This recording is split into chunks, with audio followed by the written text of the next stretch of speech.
Hello everybody, welcome back to my channel for another Be Kind to Your Mind video. I am very excited about this video. As you can probably already guess by the title, I'm going to be going through some of the new features in the iOS 15 update that allow for digital boundaries. So because there's so much to dive into today and talk about, let's get started. So I've got my phone ready and I'm ready to talk you through the focus settings in the new iOS 15 update for Apple devices. Before we get stuck into it though, if you are new here and this is the first video that you've clicked on, welcome to my channel. My name is Laura. I am the illustrator and creator behind Laura Jane Illustrations on Instagram, as well as Pinterest, TikTok, here on YouTube. You can find me on a lot of places, but my aim is to create content that helps you feel good about yourself, and that's what I really hope that we can achieve with this video by looking into these new iOS features for digital boundaries. Just to be clear, this video is not sponsored in any way. I'm just really excited about this particular iOS update, and I think that these features are fantastic. The first thing is that obviously this is in relation to iOS, which is for Apple devices. So if you're not an Apple user, I'm really sorry, but you might still find this video interesting. The first thing to do is to make sure that you have updated your devices to iOS 15. The second thing is if you have multiple Apple devices, make sure you have updated to iOS 15 on all of your devices. This particular update has a lot of extra benefits for syncing across devices. You can set it up on one of your devices basically, and the settings are going to mirror across all of your devices, which really help create those digital boundaries. So let's first of all think about what a digital boundary is. So a boundary in terms of our well-being is anything that protects our peace, our energy, and basically our well-being. My quote of the year, my personal mantra for this year, has been that just because you can be connected to the internet 24/7 and therefore connected to other people in some way 24/7 does not mean that you have to make yourself available to other people for all of that time. Now, that's obviously easier said than done, because when we have our phones with us all of the time, we increase our availability because we've got notifications coming into us and we make ourselves reachable very easily. So digital boundaries are obviously anything that we set up in terms of our settings or just in our personal principles around our devices and our availability. So I was really excited to see that Apple have been thinking about this as well, because obviously there were settings within iOS devices in the past that you could set up to kind of turn off your notifications a little bit.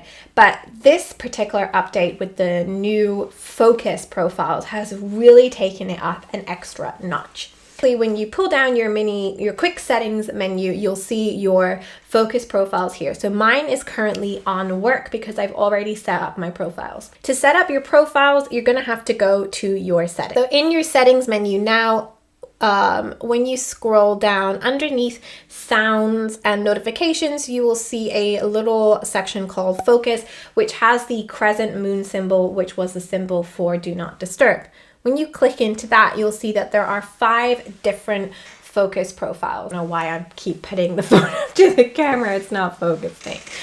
Okay, so there are 5 different focus profiles. 2 of these are brand new, and then 2 of them are relatively new that maybe you didn't know about in the past. So do not disturb is still there, my beloved favorite do not disturb. So if you want to just stick to what you know to start with, you can personalize your do not disturb settings and then work your way from there. Then there's also driving mode, which my phone somehow has set up automatically. I don't really know much about this one. I'm not really going to talk about it today. The next one is personal, which I'll talk a little bit more about in a minute. Then we've got sleep, which again is not brand new, but you might not have known about it because sleep mode was hidden in the health app before this update. And then we have work mode. So basically all of these are profiles. We're going to talk about the 4 ones that relate to digital boundaries in my opinion, which are do not disturb, personal, sleep, and work. They all kind of work the same, but how you set them up based on your needs is obviously what makes this special compared to simply just turning off on and off do not disturb. And when you click in on the actual profile name, it will bring you up the settings menu. So the first thing that I can choose are the notifications that I want to allow. So rather than choosing what you want to block, which is what I personally love about how this is set up, you choose what you want to allow, which first of all allows you to self-reflect on what do I really need notifying. So for example, if you're someone who works maybe 9 to 5 and you have a lot of work related apps on your phone, within your personal profile, you can set your personal profile to come on when you finish work, and you can make sure that any of your work related apps that you don't need notifying you during that time are excluded from the apps and people that you want notifying you. In the people section, you can choose people from your contacts that you want to be able to notify you. And then in the app section, you choose which apps you want to allow to send notifications. Underneath the apps and people are the options. So you can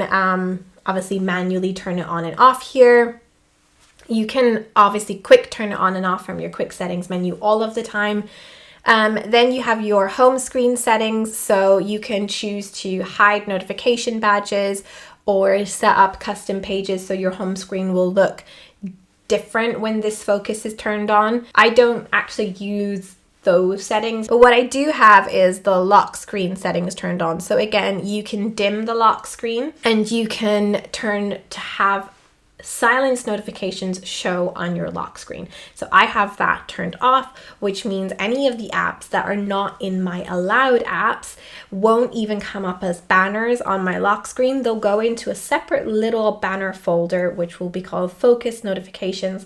And when I unlock my phone, I can tap on that to see what notifications came in from other apps while I was in this focus mode. Finally, underneath that, you have the smart setup. So smart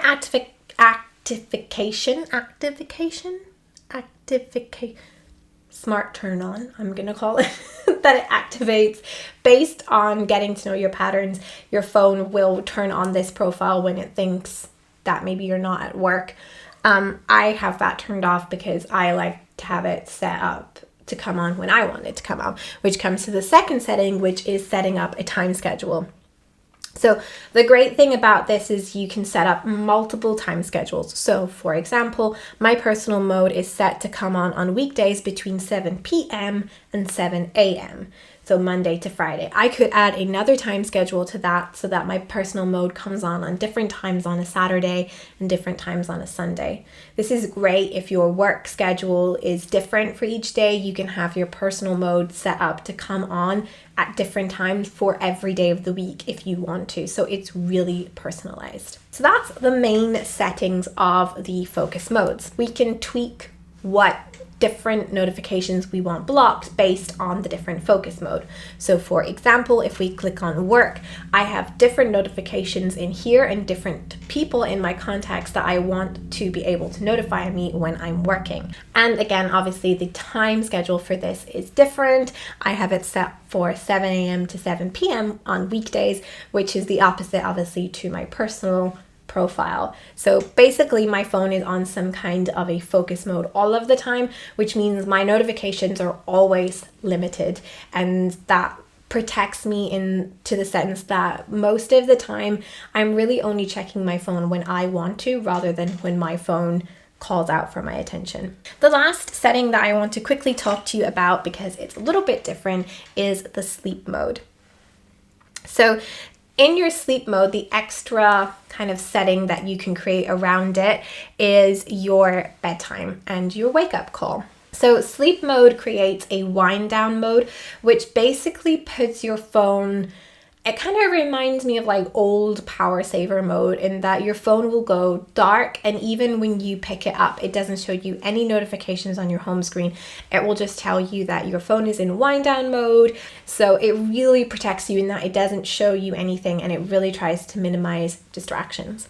For my sleep mode, I don't have any apps or people allowed, because obviously when I'm sleeping, I don't want my phone disturbing me. Down the bottom, you can open it in the health app, which is where you set up your sleep goals. You set the time that your alarm is going to go off, and then you set up your sleep goals. So do you want to be getting 8 hours of sleep every night? Do you want to be getting 6 hours of sleep? And again, you can set up different schedule based on different days of the week. So for example, do you want to be getting more or less hours of sleep at the weekends compared to the weekdays? Your wind down mode will come on in order to reduce your screen time an hour before you should be going to bed in order to get your 8 hours of sleep. A lot of information, as you can probably guess. I'm really excited about these focus profiles. I think it's amazing that the people at Apple are thinking a little bit more about our mental health and being aware of how we use our devices. I think that setting up profiles like this is going to have so much more of an impact on how you use your device compared to just getting a screen time notification once a week to tell you how many hours in the week you used your phone. If you liked this video and found it helpful, be sure to click on that thumbs up button, and if you haven't done already, be sure to subscribe to my channel and turn on notifications to get reminders when new videos go up. If you have any questions about how to set up the new focus profiles on iOS 15, be sure to leave them down in the comments. I hope that I've explained it in a way that's easy to follow in this video, but if there's anything that's not clear to you, just ask me and I'll do my best to help you out. That's all from me today, and I will see you again really soon.